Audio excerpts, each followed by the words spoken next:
muchas gracias. ¿Cómo le están pasando? Qué lindas charlas que hemos tenido, ¿no? Una más linda que la otra. Esto es lo que hacemos acá, aprender entre pares. Cuando estamos aprendiendo, no hay un maestro que imparta el saber ni un alumno que deba ser educado. Cuando estamos aprendiendo, aprendemos entre todos. Y ahí es donde estamos todos nivelados. Ahí no hay jerarquías, no hay un jefe, no hay un subordinado. Simplemente hay aprendizaje.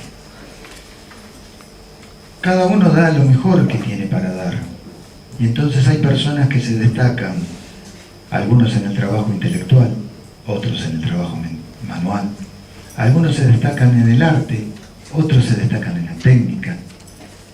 Y entonces cada uno viene a dar lo mejor que tiene para dar. El que seamos pares es justamente eso, poder dar cada uno lo mejor que tiene para dar, no dar todo lo mismo. Porque si diéramos todo lo mismo, habría muchísimas cosas que quedarían sin hacer. Entonces, como cada uno da lo mejor que sabe, se potencia todo lo que vamos haciendo en conjunto.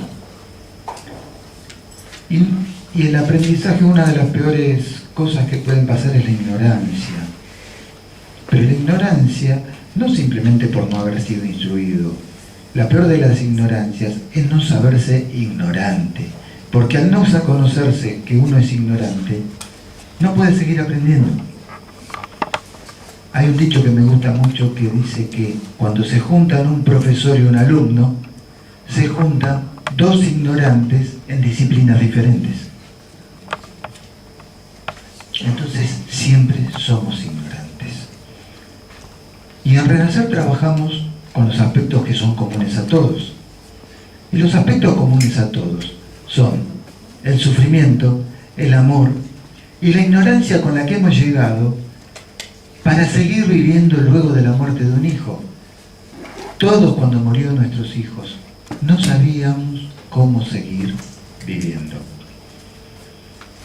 Bueno, hoy es la 9ª jornada de consolidación de los fundamentos y esencia de Renacer. Las primeras jornadas fueron enfocadas en establecer bien los aspectos de esencias y fundamentos de Renacer.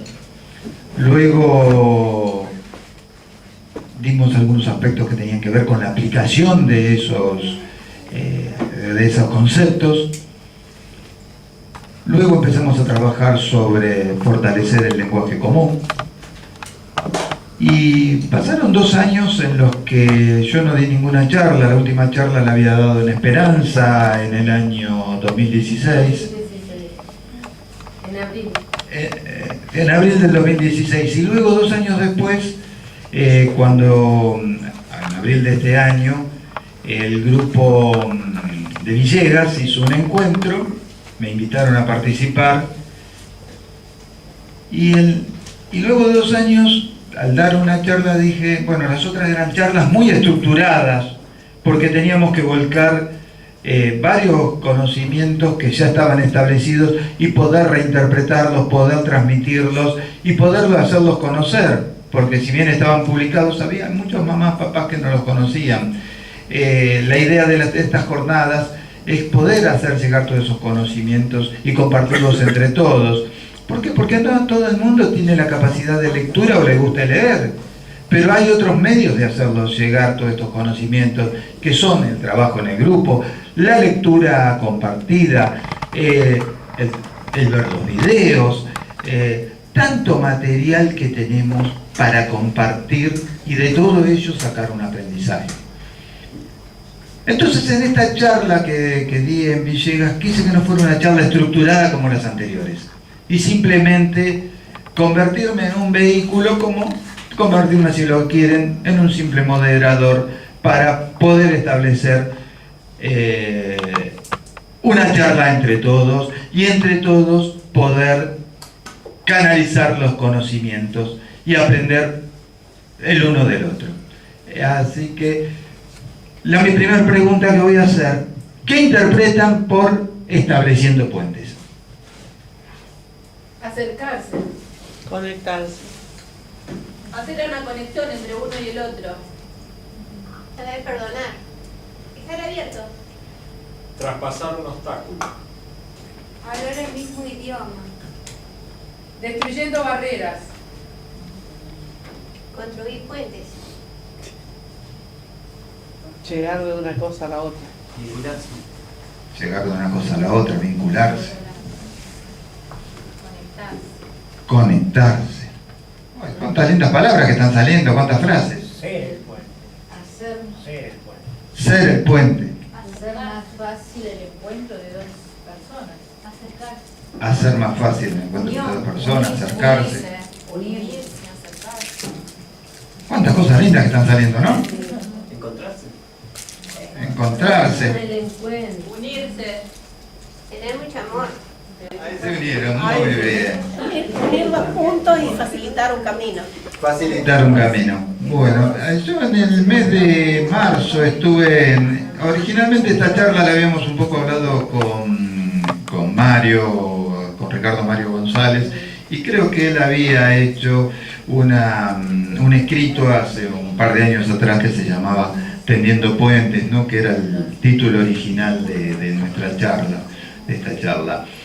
Y en el mes de marzo estuve en Mar del Plata y veo que me entero que hay un museo del mar, y yo creí que en ese museo del mar había una colección de caracoles que habíamos visto hace varios años atrás. Y fui a ese museo del mar buscando esa exposición de caracoles. Resulta que me encontré que el museo del mar era un museo de arte contemporáneo. Y lo que me encuentro es una obra de arte que he sacado varias fotos, no se notan a lo mejor muy bien porque la iluminación del lugar estaba ambientada, pero bueno, la explico un poquito. Es un bote o canoa, dos cabezas iluminadas y un puente de libros.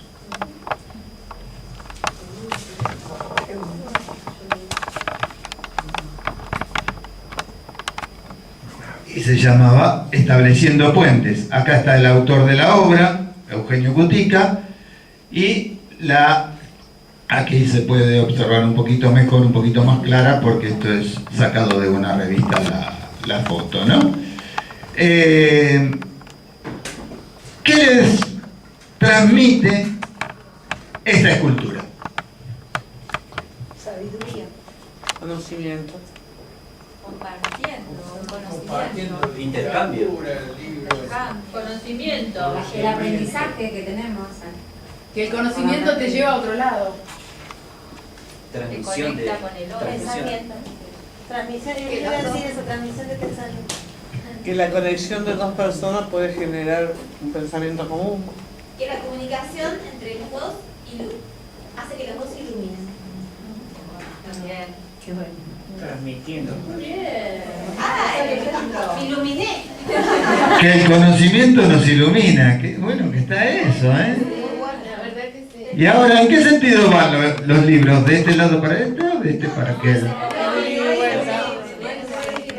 un ida y vuelta. Se comparte, se complementa. Se unen los dos. Recíproco. Están como unidos como un puente.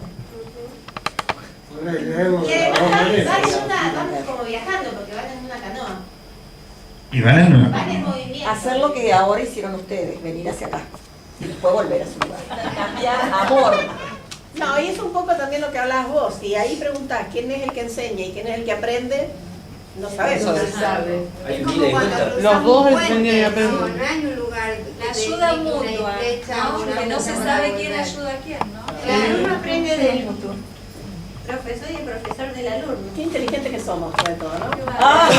Mirado bárbaro. Estamos despiertos todavía. Que uno puede ir de un lado al otro. Yo no estoy de acuerdo con lo que dijeron un montón de los que se pararon ahí hoy, que dijeron, yo no vengo a enseñar. Y en realidad, o sea, me parece una falta de modestia decir yo no vengo a enseñar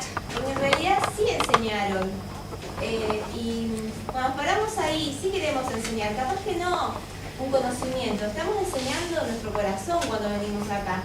Estamos enseñando lo que sentimos, lo que nos pasa.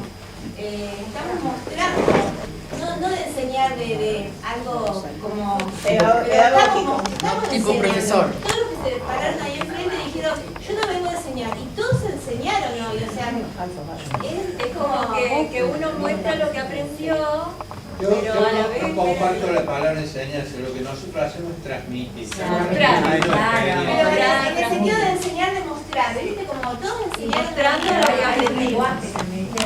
La tiene razón, todos trataron de transmitir. De transmitir. Sí, en definitiva no estamos transmitiendo los aprendizajes, no estamos mostrando nuestros aprendizajes, no estamos enseñando nuestros aprendizajes. Y además es un gesto generoso. Imagínense que los Bertis se le hubiera ocurrido la maravillosa idea que se les ocurrió y no hubieran tenido la generosidad de enseñárselo a los demás. O sea, se lo hubieran guardado para ellos mismos. O sea, fue así como avanzó nuestra sociedad, digamos. El que aprendió a hacer el juego, lo compartió, lo enseñó para que los otros se iluminaran y así fuimos avanzando como sociedad, digamos. Me parece que enseñar no está mal. Y los que dicen no enseñamos, sí enseñan, de verdad. A mí me enseñaron todo lo que se pararon al frente hoy. Pero, ¿entendés lo que te digo? Como enseñar a demostrar, como enseñar el significado, para decirlo de una manera más humilde por ahí, sería mostrar lo que aprendimos. Claro. Pero a la vez estamos mostrando y el otro está también aprendiendo. Estableciendo puentes. Claro. En conclusión, estableciendo puentes. Claro, volviendo al tema del puente, que un libro no es para una sola persona. Nadie lo escribió para un solo lector. Claro, y obviamente. Hay dos cabezas, ¿no es cierto? Dos cabezas. Sí. Uno es el otro, y la otra soy yo. Y tiene que haber entre los dos, para que ese puente permanezca, tiene que haber un contacto, porque si no ese puente se caería, digamos. Y el otro, en esa vida del otro con su cabeza y en la mía, es como que formamos esa vida que está transitando por esa barca, que supongo que debe ser el río de la vida. Con todo lo que nos transmitimos nos iluminamos uno a otro. La luz, el otro me trae luz a mí y yo le llevo luz a otro. ¿Algo más quieren comentar? Sí, que hay un ida y vuelta. Es la famosa palabra trascender también, ir más allá de lo que yo puedo. ¿Cómo voy más allá? Haciendo el cuento también. Y si lo lleváramos únicamente a la educación, a lo que se entiende formalmente por educación, quizás significaría que lo único que me va a llevar más allá es la educación. Únicamente en ese aspecto, ¿no? Porque en si lo que no hay nadie del otro lado Claro. que reciba lo que yo enseño, no me iluminaría. no te iluminaría vos. También. Sí, también. Al no tener ida y vuelta, las dos personas transmiten y se iluminan ambas. Es muy amplia la idea. Siempre tiene que haber un otro, porque si estoy Sí. solo no puedo Claro. ni establecer puentes, ni me puedo iluminar, ni puedo iluminar el otro. Exacto. O también que ahí en lugar del puente podría haber habido un muro antes y alguien lo derribó y en su lugar hizo un puente. Piensa mucho este chico. Piensa mucho esta chica. Gracias por lo de chica. Bueno, generalmente un puente nos permite unir dos márgenes separadas por una depresión, un abismo, un río. Está muy bueno. ¿Seguimos? Bueno, y como dijimos que esta es una charla desestructurada, ¿de qué quieren hablar? ¿De qué tema quieren hablar? ¿Qué temas les quedó pendiente después de todo esto que hemos hablado hoy y que ¿qué tema les gustaría abordar? Y así lo abordamos entre todos.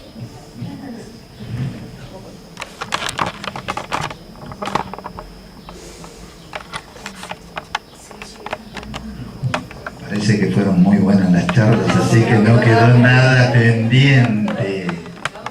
En definitiva, después de todo lo que se comentó, ¿cuál es realmente la imagen? ¿Qué realmente, cuál es el significado? El sentido. Es subjetivo. Es que ustedes le den. Bien. Buenísimo. Me haces acordar Eso sí que dijiste cuando que preguntamos hasta cuándo se pensar, sufre. Me hace acordar cuando preguntamos hasta cuándo se sufre. Sí. Hasta que vos Sí. quieras. Sí. Perdón, decilo en voz más alta que te escuchen todos. Bueno, acá preguntan, ¿hasta cuándo se sufre? ¿Qué opinan? Hasta que nuestro maestro Norberto una vez nos dijo, hasta cuando ustedes quieran. Exacto. Una mamá le preguntó, Norberto, ¿hasta cuándo voy a sufrir? ¿Hasta cuándo este sufrimiento? Si él me dijo, hasta cuando usted quiera. No, depende de nosotros. Claro. Depende de nosotros. Bueno, acá nos dicen que se sufre hasta cuando uno quiera. Y quizás hasta que uno aprenda que puede elegir, Otra cosa. que puede elegir no sufrir, que eso también lleva un tiempo, ¿no? El poder elegir cómo quiero estar. Porque a veces uno va por la vida simplemente viviendo, sufriendo y viendo las cosas hasta que en un momento dado decimos, puedo elegir cómo quiero estar. Puedo elegir estar bien o puedo elegir estar mal.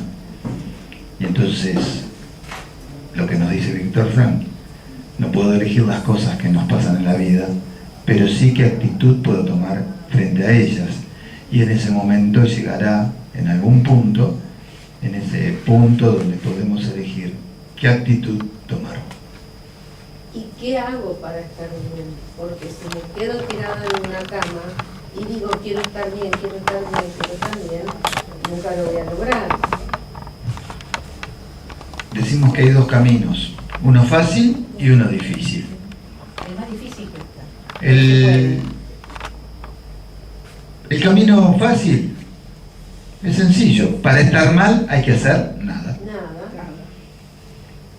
El camino para estar bien es un camino que hay que trabajarlo día a día. Tenemos que enfrentar el dolor que llevamos dentro de nosotros para poder sobrevivir a lo que nos va llegando día a día.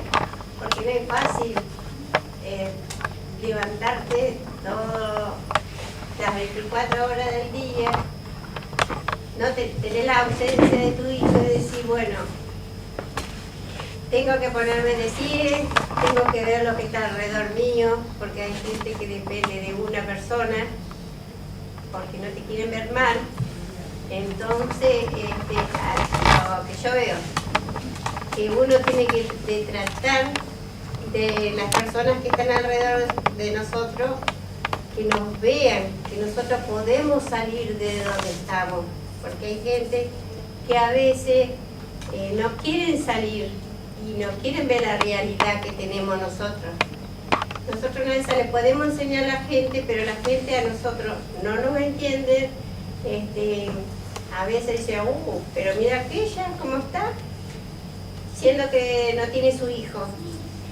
Pero nosotros le tenemos que enseñar a la gente, saber ver las cosas de otra manera, que nosotros las vemos, ellos no las ven, porque yo pienso que nosotros mismos tenemos que enseñarle a la otra persona que nos quiere ver, o quiere ver o no lo ve, no quiere ser realista lo que le está pasando en ese momento.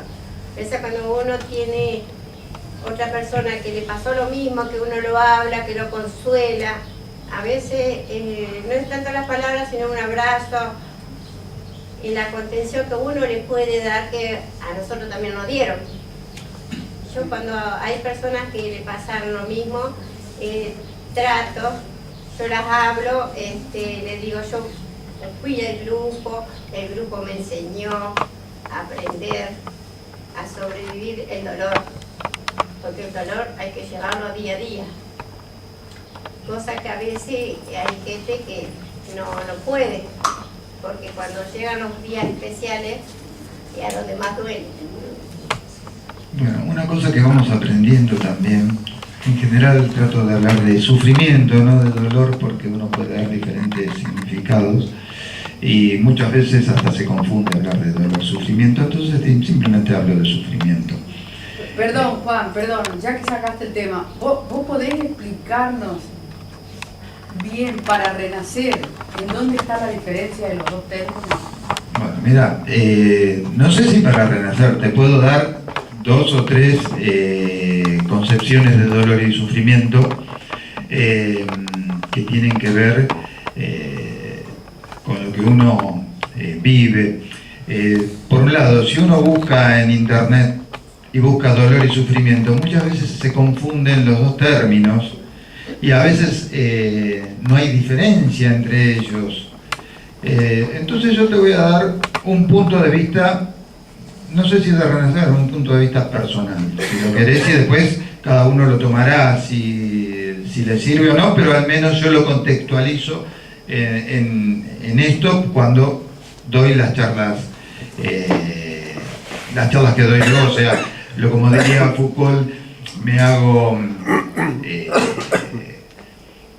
aplico la tiranía del autor, ¿no? O sea, bueno, yo me manejo en este contexto y las cosas que voy a decir las trabajo de este contexto.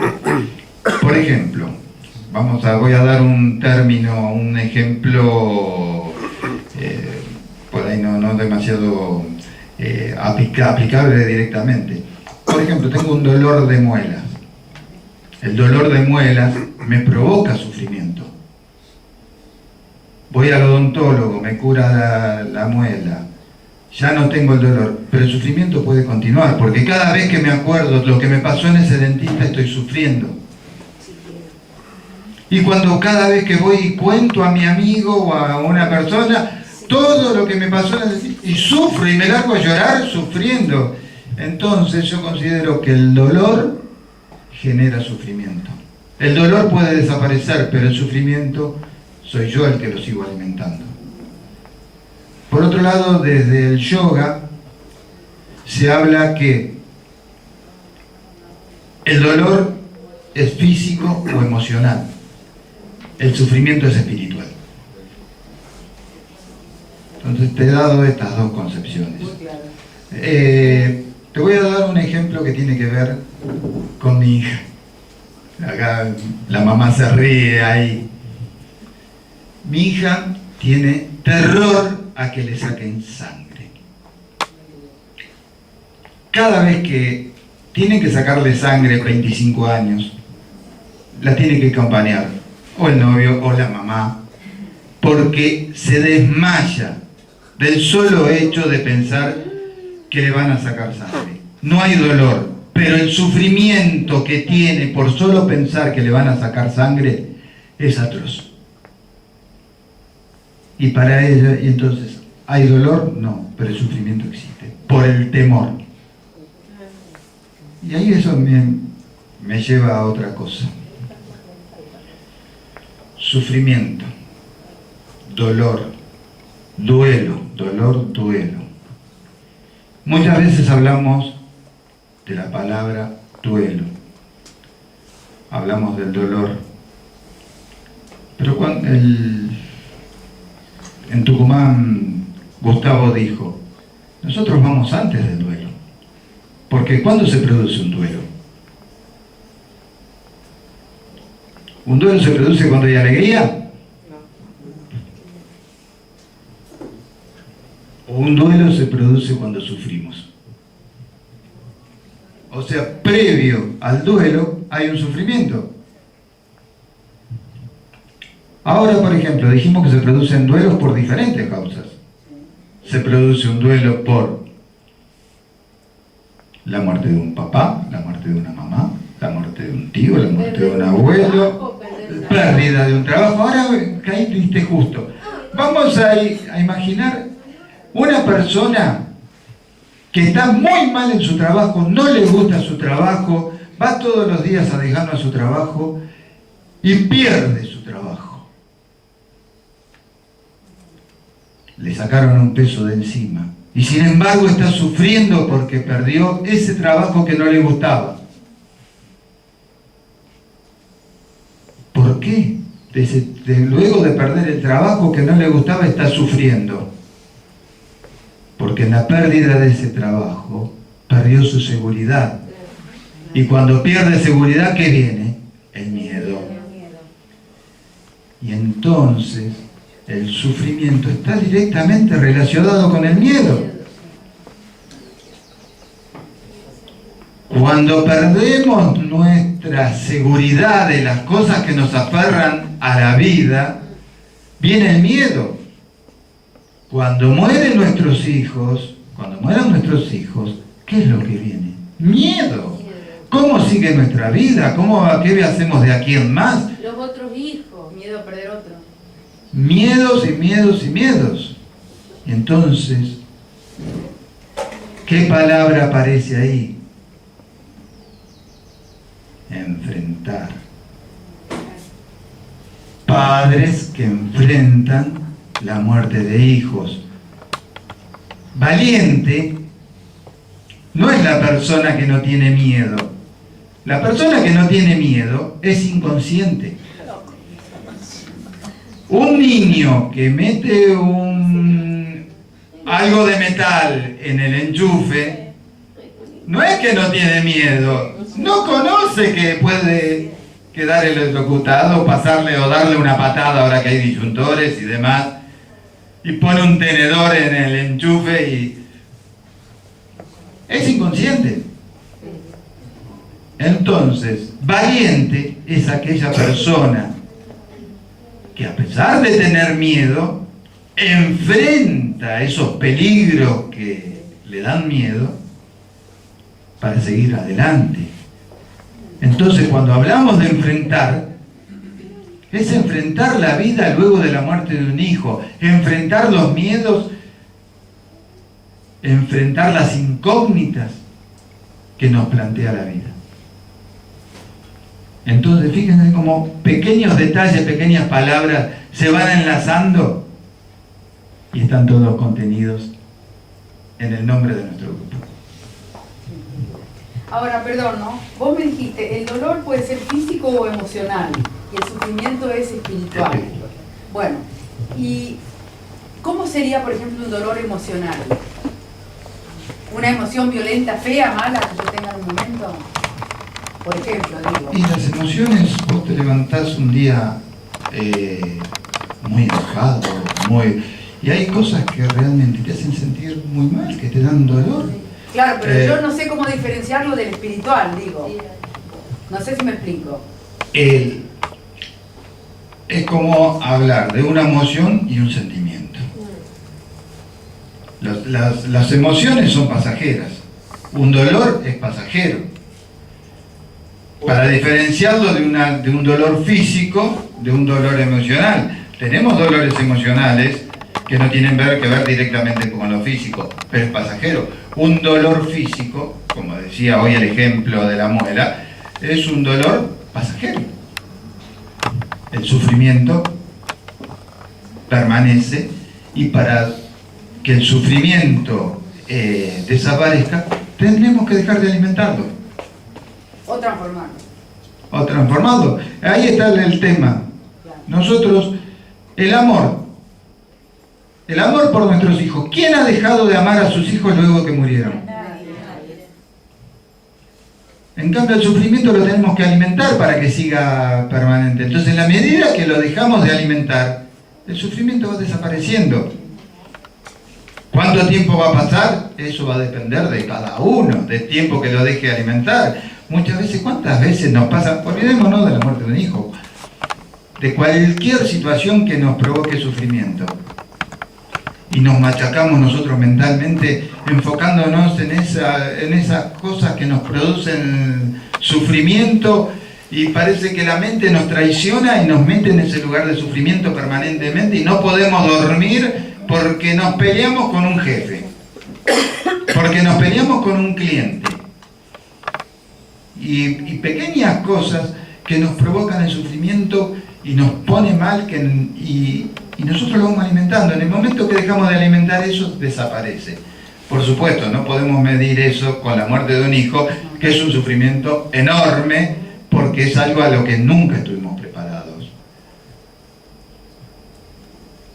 Yo puedo decir, entiendo de esta manera, a ver si es correcto. Una vez escuché una mamá en el grupo que dijo, el dolor hay que capitalizarlo. Yo lo entendí así. Bueno, la muerte de mi hijo provocó un dolor, bueno, ya sabemos. Es como que, bueno, listo, ese dolor yo lo hago mío, porque recién escuchaba a esta mamá que decía que hay que sobrevivir al dolor, que no es así, ¿no? Yo digo, bueno, capitalizar el dolor creo que debe ser esto, a ver si es así.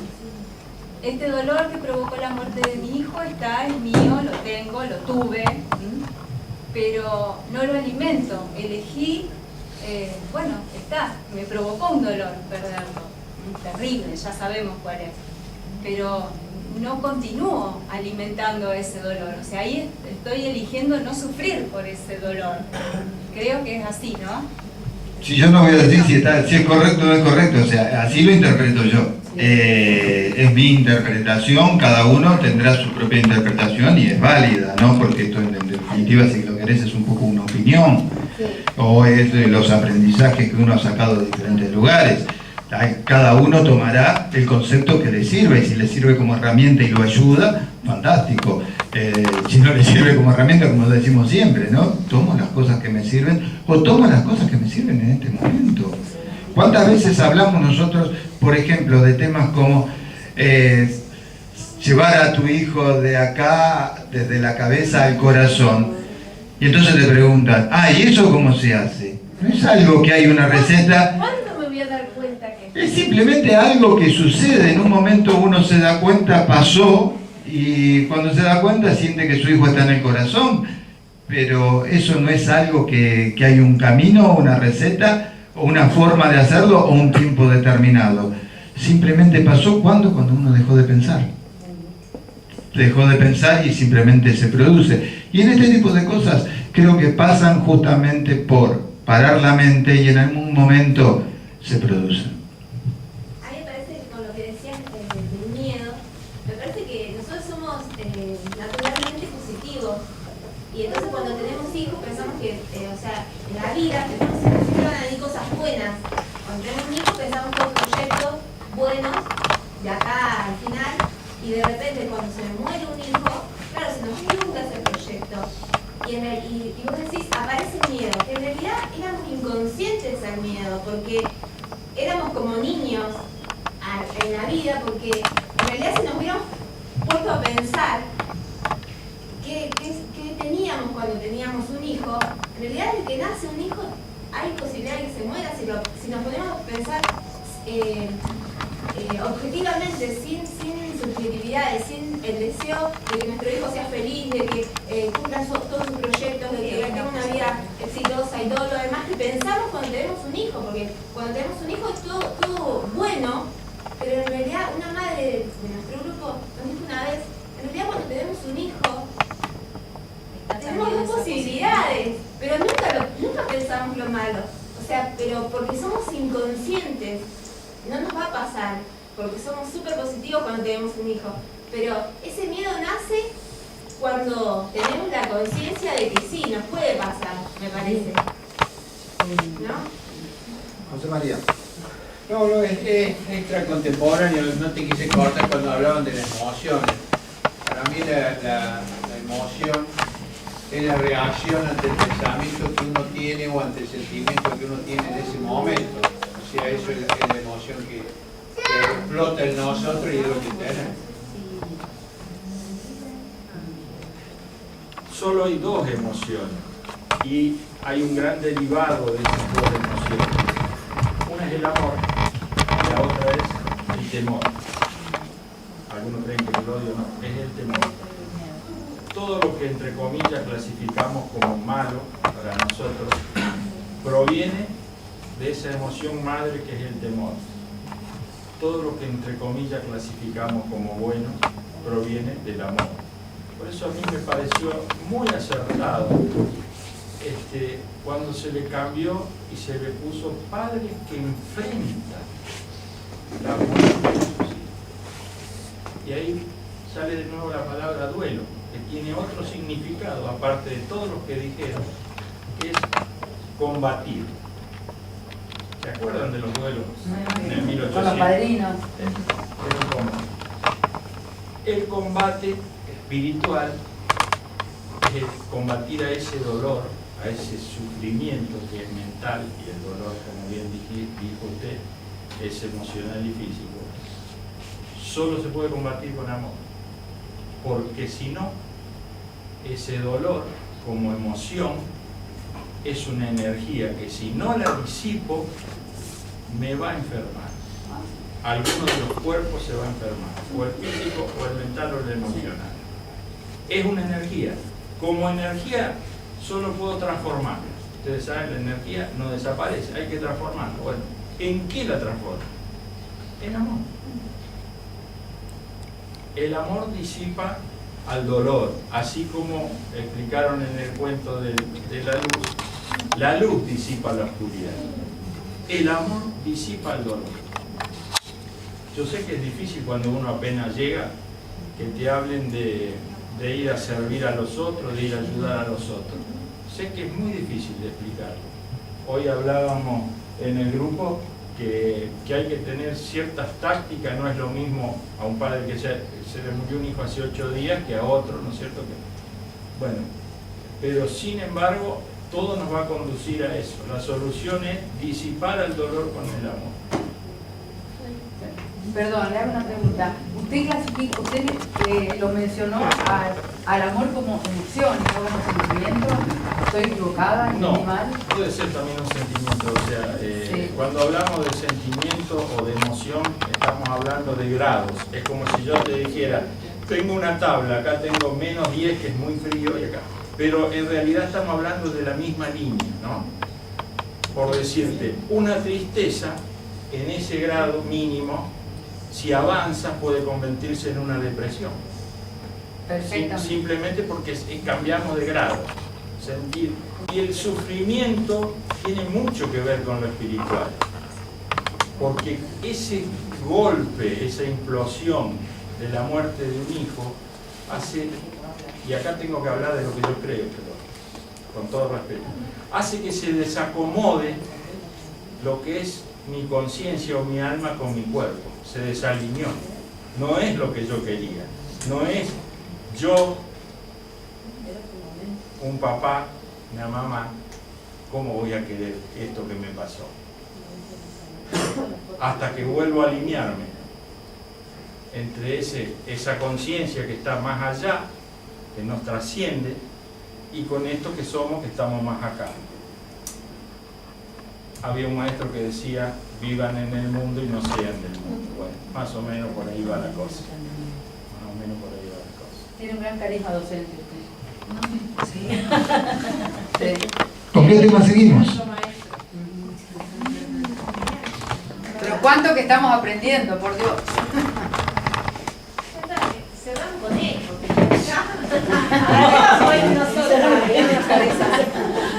Pensé que íbamos a hablar de algo más divertido, a lo mejor. No, muy bueno. ¿Quieren hablar de sexo? Sí, sería bueno. Sí, porque es un tema. ¿Qué es eso? Yo te hablo de la...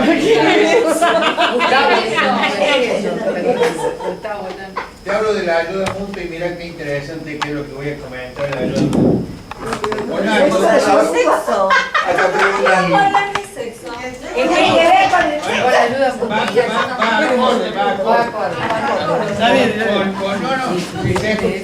Con Aldo, en Oncativo tuvimos una charla muy importante y yo le conté alguna intimidad de mi parte. Yo le conté a él que por la noche a mí me llaman Flor de Loto y el desgraciado viene a hacer la exposición de Flor de Loto. Mirá toda la ayuda que le di.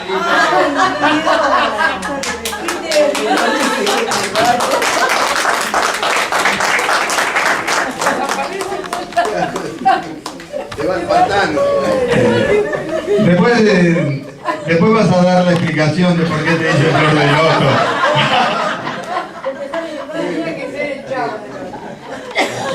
¿O querés explicarlo ahora? Que agarre el micrófono y ¡Qué terrible! Cuando hay un libro que se llama El libro tibetano de la vida y de la muerte de Sogyal Rinpoche, y él relata que es un escritor indio, ¿no? Que cuando él llega a América, a Norteamérica, lo que le sorprendió es que en Norteamérica no se hablaba de muerte, que hablar de muerte era, o se hablaba en broma de la muerte, o no se hablaba por temor a atraerla. Y él expresaba que el tabú en América era la muerte y el tabú en Oriente era el sexo.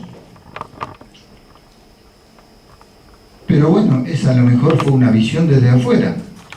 En general, acá también hablar del sexo es un tabú, porque o hablamos en broma o no hablamos.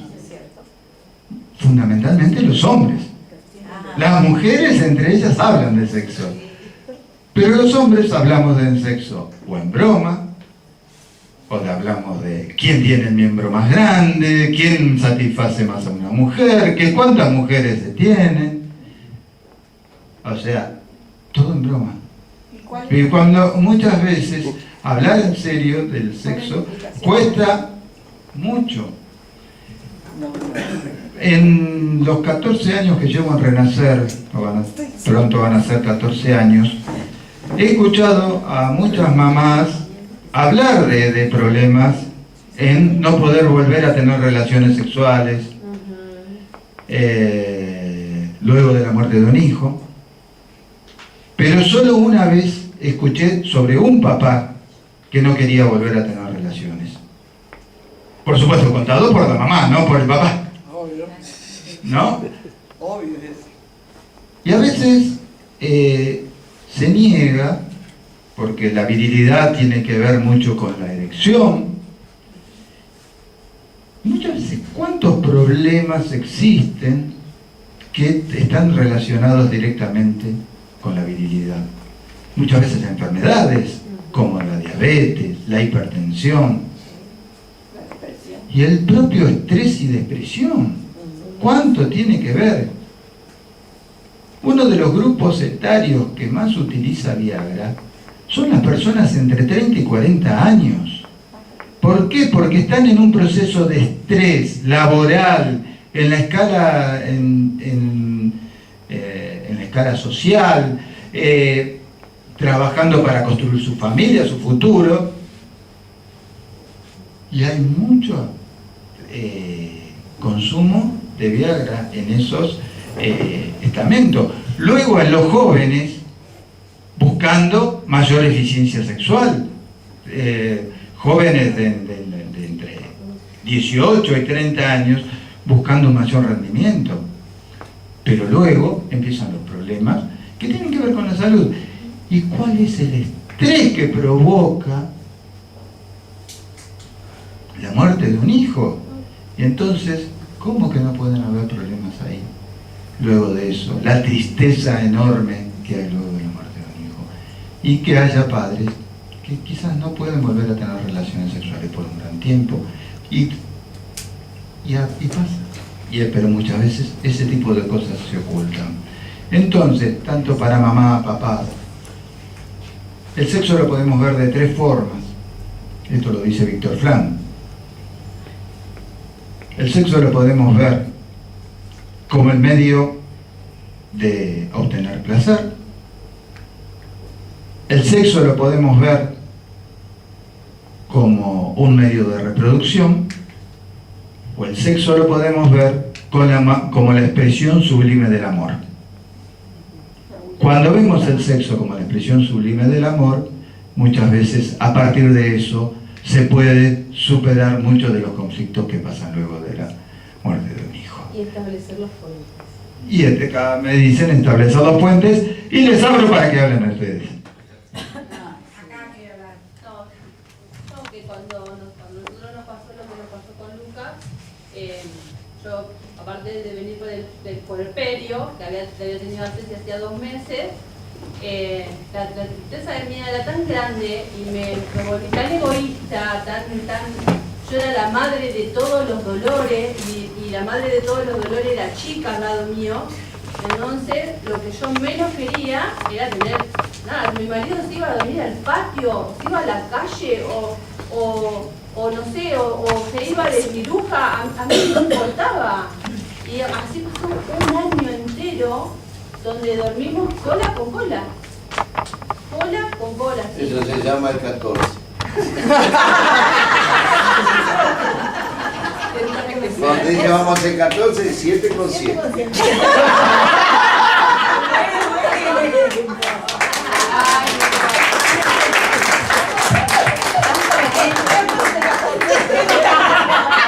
Sí, sabré de eso. Se ve que de este Kama Sutra de gracia.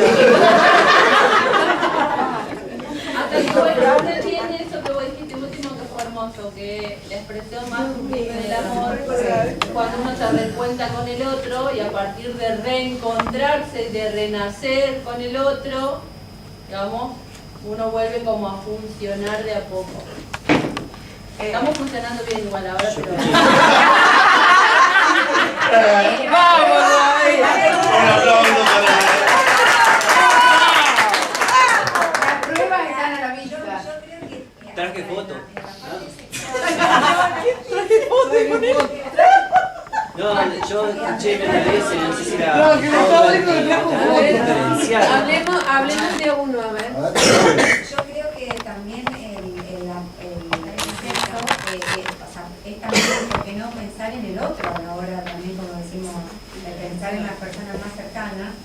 Y yo particularmente siempre digo la tercera opción. Para mí lo más sublime, el amor, pasa también por el sexo. Y es importante, y si hay alguna pareja que quizás esté pasando por eso, yo les aconsejo que intenten verlo como la tercera opción, porque salva a la pareja, salva a la familia y no hacerlo, como siempre decimos, culpable a esos hijos que no están físicamente, hacerlo culpables de eso, ¿no? También de eso. No, me pareció a mí que era Gustavo Berti que hablaba sobre esto de que no tenemos que relacionar la sexualidad con la genitalidad. Que la sexualidad también puede ir por otro lado, por las caricias, por el acompañar, por el estar. Tanta otra. Bueno, por eso en nuestro grupo, muchos de los que son del grupo de Santa Fe deben recordar una vez que se tocó el tema, quizás los más nuevos no, pero yo ya hace 18 años, en cuanto estaba Norberto, y él nos habló mucho de ese tema. Y lo habló también como la tercera frase que has dicho, verlo desde el amor, porque si nosotros hemos tenido un hijo lo hemos tenido por amor, y que eso es una relación de amor que no se debe perder. Y el consejo que nos dio es que teníamos que dormir sin ropas. Sí. Me acordé cuando dijo, porque dice que es lo mejor que hay. Por el contacto de piel a piel. Cuando uno llega al grupo, creo que lo que menos pensás es en esa parte. Pensás qué hago con la ropa, qué hago con la mesa, qué hago con el cuarto. Y tiene que ver mucho eso, los más viejitos en el grupo, como yo no lo conocía a Norberto, pero conocí a toda esta gente, que enseguida apuntalan ahí, en la pareja, y que es también una comunicación, una forma de comunicación. Pero que no y esa responsabilidad de los papás que ya están más tranquilos, porque cuando vos llegas muy nuevito, esa parte no existe, o sea, no te interesa, y es una forma de conectarse. Aparte es algo fundamental para preservar la familia. Y en el grupo también siempre hay muchos papás que, por ejemplo, en mi caso, que yo recorrí este camino sola, sin una pareja, y también me parece que está bueno que el que la tiene, a veces yo veía esto, ¿no? Veía que había tantos matrimonios, tantas parejas, y yo no tenía que recorrer el camino de otra manera, y decía, pero a ver, ellos tienen que salvar eso. No pueden también dejar que ¿no es cierto? Tienen que salvarlos, si están acá tienen que preservar eso.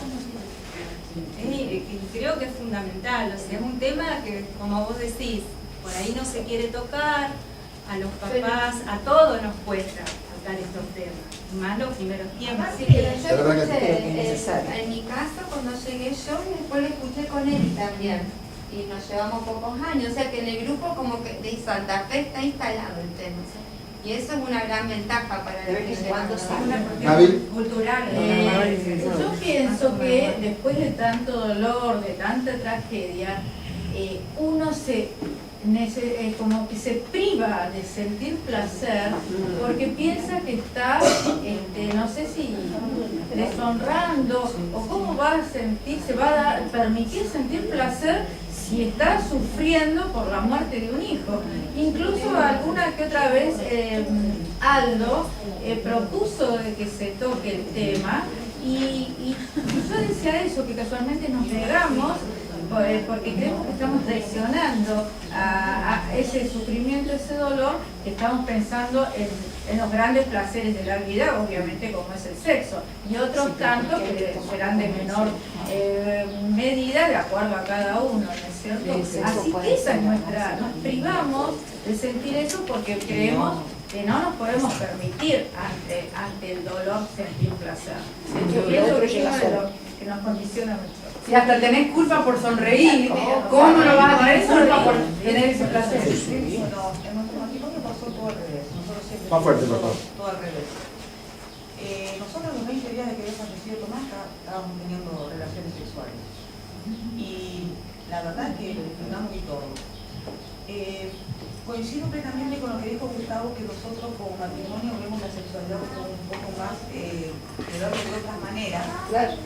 Y si bien, digamos, obviamente tenemos relaciones, pudimos como hacer un uno en esa parte, no sé cómo explicarlo. Justamente ayer leía el libro porque no le encontrábamos explicación a lo que nos estaba pasando. Y era que decía que hay muchas veces que en un matrimonio, pasando los años, por ejemplo nosotros todavía, se puede ir pasando la atracción física, pero que si uno se enamora del alma de la otra persona, esa unión va a estar siempre. Y yo creo que tiene que ver un poco con eso también, de por qué un papá y una mamá que pierden un hijo pueden, digamos, soportar todo eso, trascender a todo eso juntos. Por supuesto que permitiéndose también los placeres como es el sexo, pero creo que también tiene que ver con ver la sexualidad en un todo, no solamente en el acto sexual. Son piedras de patear. Sí, gracias Juan. Para mí es un tema realmente importante y lo vengo diciendo desde mucho tiempo, pero en realidad yo creo que esto nos sirve para atender esos puentes que Juan había puesto en el video, para poder comunicarnos. O sea, el problema sexual generalmente corta esos puentes y de pronto no sabemos lo que piensa la mujer y la mujer no sabe lo que piensa el hombre. O sea, no vamos a hablar desde lo cómico del sexo. A mí me gusta tratarlo de la problemática real que esto tiene y que es fundamentalmente la destrucción de una pareja. En nosotros pasó eso. Esa incomunicación nos produjo una separación que a veces dejan marca y a veces no tienen retorno. Pero fundamentalmente pasa por de pronto, no yo siempre digo que es muy difícil desnudar el alma, o es medio difícil desnudar el alma ante un médico, ¿verdad? Pero es mucho más difícil todavía de desnudar el alma ante un semejante. O sea, decirle lo que siento en los otros los hombres es perder un poco la hombría. ¿Y qué nos pasa a nosotros los hombres? Si nos ponemos a pensar que venimos desde una mujer y que necesitamos a esa mujer como amparo, como contención, no perdemos la esencia nosotros los hombres de eso que nos pasó al nacer, cuando fuimos niños. Cuando somos grandes quedan resabios de esos sentimientos. Y cuando muere un hijo, más allá de la sensación de placer que vamos a buscar ante el sexo, en realidad, lo digo esto muy a título personal, lo que vamos a buscar es esa contención del alma en realidad. Es el saber que todavía existo, que todavía importo, pero a veces no sabemos decirle a esa otra persona que somos incapaces, que necesitamos un abrazo, que necesitamos un beso, que necesitamos sentir el calor de su cuerpo, porque eso nos hace sentir contenidos, eso nos hace sentir que realmente todavía podemos. Es muy difícil en nosotros los hombres demostrarnos tal cual somos, incapaces en muchas cosas, porque la sociedad nos dio un título que en realidad nunca conseguimos. Nosotros somos los fuertes. ¿Acaso lo somos cuando vuelve un hijo? Nosotros todo lo podemos porque somos jefe de familia. ¿Acaso lo podemos? Cuando nosotros vamos a la calle a buscar la moneda para traerla a casa, es la señora la que se queda en casa limpiando las cosas y atendiendo a los chicos. Entonces, ¿podemos realmente, en realidad todo lo que creemos que podemos?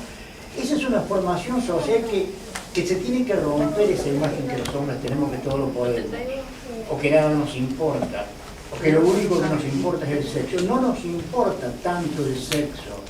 Cuando nos pasan este tipo de cosas, digo, nos importa que nos ayuden a salir de ese ritmo tan profundo que es el sufrimiento. Y esto lo aprendí de Flor de Loto. Tiene que aprovechar y cuidarlo. Creo que lo más, el único rol que puede ser un ex es el ex marido y la ex mujer. Después todos los otros somos para siempre familia, ¿no? Así que deben cuidarse. Y por otro lado también pienso que ¿por qué meter a nuestro hijo a nuestra sexualidad si antes no estaba, digamos? O sea, no era parte de nuestras decisiones sexuales o no nuestro hijo. ¿Por qué ponerlo en el centro? Si no era un lugar donde él estaba presente. O sea, es una excusa, digamos, porque nos da miedo seguir viviendo, porque nos da miedo ser felices, nos da miedo hasta comer la comida favorita de nuestro hijo al principio. Nos da culpa, ¿cómo podemos? La primera vez que nos damos cuenta que nos estamos riendo, cuando nos damos cuenta, decimos, ¿cómo me puedo estar riendo? Soy una desgraciada, ¿cómo me puedo estar riendo? Y sin embargo, bueno, la vida sigue, pero nos tenemos que concentrar en eso, de no ponerlo, es como culparlo de algo que no tiene la culpa, porque no estaba ahí antes, nuestra sexualidad no estaba nuestro hijo. Así que no hay que ponerlo ahí de repente, como una excusa, me parece. Voy a decir algo. Sí, Aldo dijo de que sí, a partir de lo que dijo Pablo, yo empiezo a cambiar. Poné el micrófono, que no me escucho. Cuando parte Gabrielito, yo cambié. No es que yo nunca lo dejé de amar, pero no sentía la necesidad de tenerlo. Era como que decía, ¿por qué hace esto? Siento que yo me moría por Gabriel y él decía yo, él no le importa. Lo culpaba yo a mi marido porque yo estaba de duelo. Yo digo, tiene que estar igual. Eso no me importaba. No es que no lo amaba, pero no sentía la necesidad de tenerlo. Eso quiero que vaya. Mi mente, no sé, se fue más allá de lo que correspondía. No lo entiendo. Viví enojada con todo el mundo. Uno sabe lo que era un infierno mi casa, era un infierno. Algo entraba y yo desaparecía para otro lado. No quería ni hablarlo. No sé, no lo entiendo. Es lo que me pasó en ese momento. Eso pasó. Año 87 el grupo no estaba. Año 89, Aldo desesperado buscaba el grupo. Yo nunca le pregunté qué es lo que pasaba a él, si sufría, no sufría. Yo decía, claro, él se va a cualquier lado y se olvida de su hijo. Era mala. Lo condenaba yo a él, ¿entendés? Pero yo tampoco hacía nada por mí. Cuando Aldo se va año 89 al grupo, le preparaba la ropa, porque él viajaba para todos lados con Gustavo y Alicia. Yo sabía que él viajaba, pero nunca le pregunté qué es lo que hacía. Yo sé que él iba a muchos lugares, recorrieron Argentina. Y yo sabía que iba, él me decía una vuelta, que iba a buscar ayuda porque no podía vivir así. Pero yo por mi enojo, hacía mal a mis hijas, que yo tenía una nena de 9 años, de otra de 17. Pero no es que mi cabeza no daba para pensar. No sé qué me pasó. No sé qué año fue, creo que el año 95, Aldo tenía que ir a el Telegram con Gustavo y Alicia. La señora Mirta Legrand le preguntaba a Aldo qué es lo que yo estaba haciendo, por qué no estaba en el grupo. Yo dije, ¿quién es ella para preguntarle a él por qué no estaba en el grupo? ¿Verdad? Yo vi el programa. ¿Vos lo viste el programa? Sí, era, yo hablaba con Alicia y Gustavo y se iba donde estaba Aldo. Yo los conocí a Berti ahí. Me parece que estaba enamorado de Aldo.